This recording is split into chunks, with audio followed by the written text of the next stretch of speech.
Kyriaki, you have given me a task that is not altogether easy.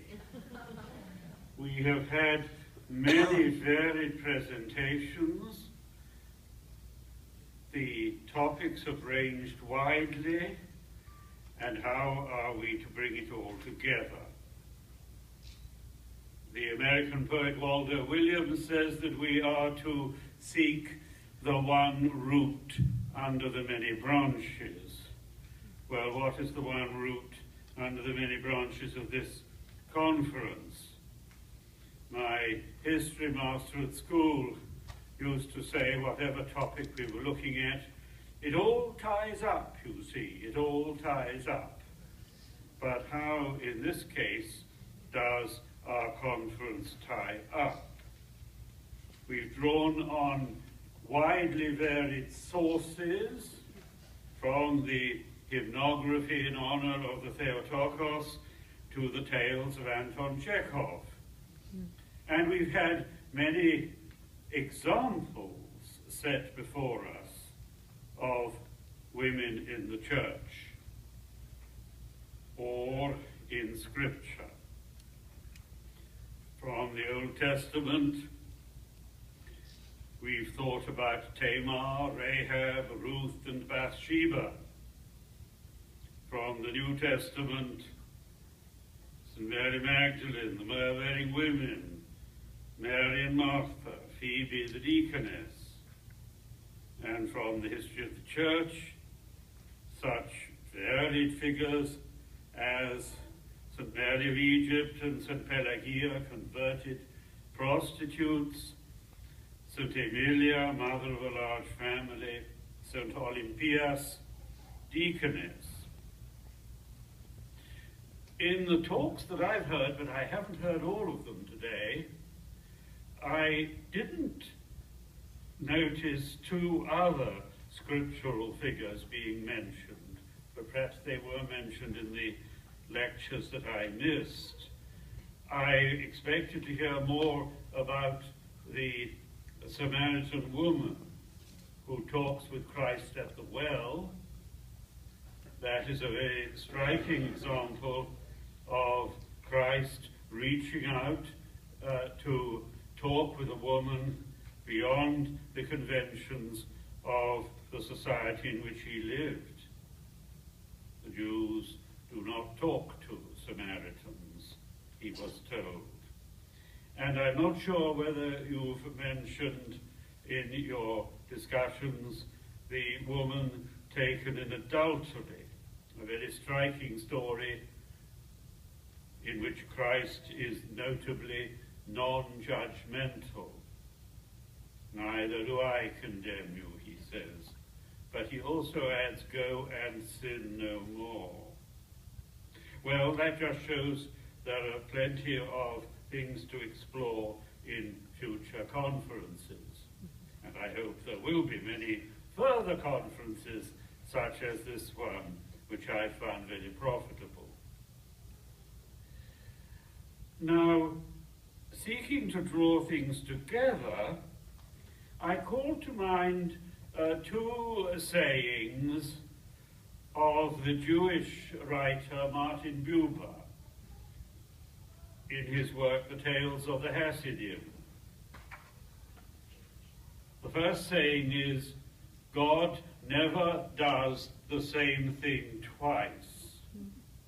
And the second saying is, the world has need of every single human person. God never does the same thing twice. We are, each of us, different. We are all made, men and women alike, in the image of God, but we, each of us, realize that image in our own distinctive and unique way.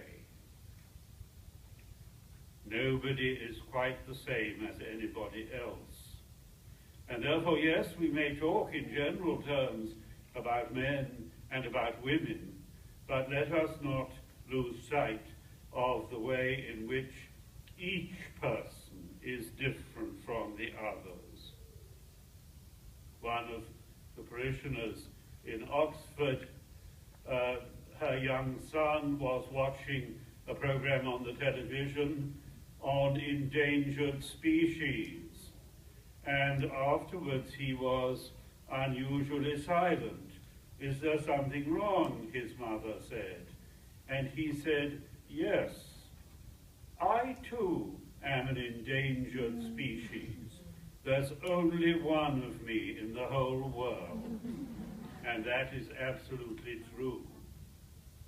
We are told in the book of Revelation that in the age to come we shall each of us be given a white stone, and that on that white stone will be written a new name, and that new name will be known only to the person who receives it and to God.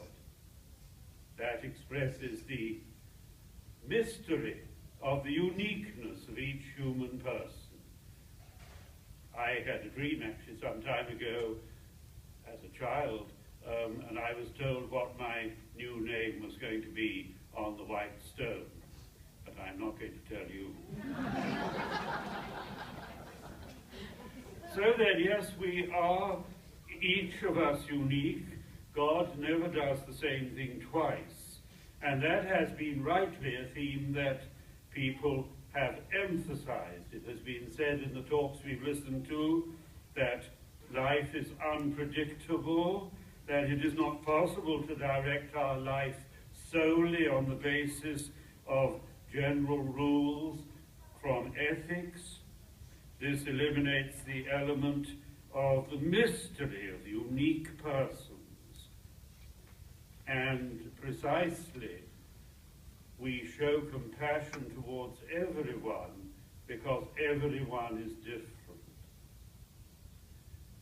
We've been reminded how unconventional some of the women are who appear in the Old Testament, the four whom I mentioned just now, Tamar, Rahab, Ruth, and Bathsheba.